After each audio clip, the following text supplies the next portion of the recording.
It's an amazing story of courage and commitment to the patients, to the residents, to get the job done in unheard of. There was no planning that could be made to prep for it coming that quick. 10 lives were lost, they can never be replaced. And then so many persons' lives were changed in the fact they lost all their material belongings, or maybe they were displaced in employment, and that includes Winston Medical.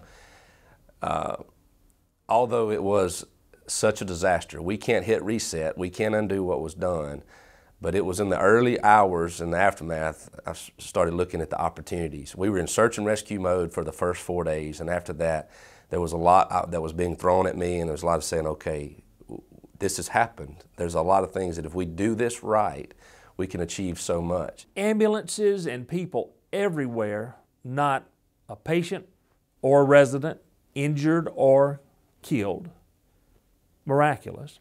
Not a staff member injured or killed. I guess we went into a triage mode, if you will, in terms of the board leadership and the hospital administration and staff. Paul Black was amazing. Paul had been our interim administrator after Lee left for just a week or two, and Paul was thrown into this just overnight. I would say this, Paul Black took control without being asked. The very next morning, early the next morning, he was at his desk, and you got to believe me when I say that desk was shambles. It was, the room looked like a bomb had hit it, and he was there steady calling out orders of who to do what, where, next kind of things. I couldn't say enough about Paul, his leadership, and all the staff just reacting. That's the thing in one of these, you can't really prepare. You can take all the classes you want, but you don't know exactly how it would affect your structure, your facility, or what you would do. You just react, and that's what everyone did.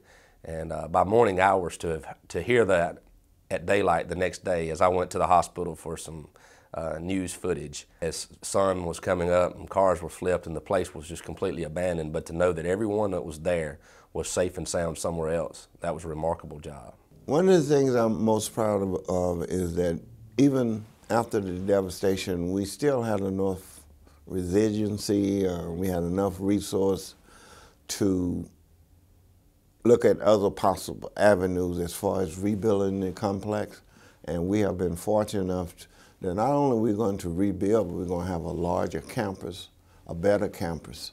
I think the most important thing we've done is try to continue meeting the needs, medical needs of the people in Winston County, and we also have been working on the vision of what the future will hold. I think by adopting the plans for the future, I think that's a big step for our people in Winston County, and I think we're ready to move forward at this point. One of the most important things that we've done was get that transitional hospital in here, just so people will feel like we have a hospital, they have a place they can go. It's 15,000 square feet, and it's a fine facility, new equipment. When you're inside, you don't even know it's modular, and it really is not. It's a great facility. We've got most of the staff back. The nursing homes, we repaired it and have, I think, 70 beds. So we're still short a lot of beds and some staff, but we could put most of the staff back to work in this transitional facility, which has helped a lot get people back working and give people a little hope that we're going to have a new facility. We've had every discussion you can imagine on the table over for the last year about how does the future of healthcare look in Winston County. And now to have a plan in place, we're in the transitional facility, but looking at a brighter tomorrow. It not only is exciting for us that we get to see it, the staff to know it's coming, it's given hope to our community in so many levels, because it is, not only is it health care, but it is a huge economic engine for our community, and it is what really holds a community together. You need health care, you need education, you need jobs. I don't think that any of us could have anticipated 1 year ago how far we would be able to come in 1 year as a community toward rebuilding. And just the hope that we feel with the future for Winston County and Louisville is an inspiration to all of us to keep working, and try to achieve all of our goals and to build back our county and our town stronger than it ever was.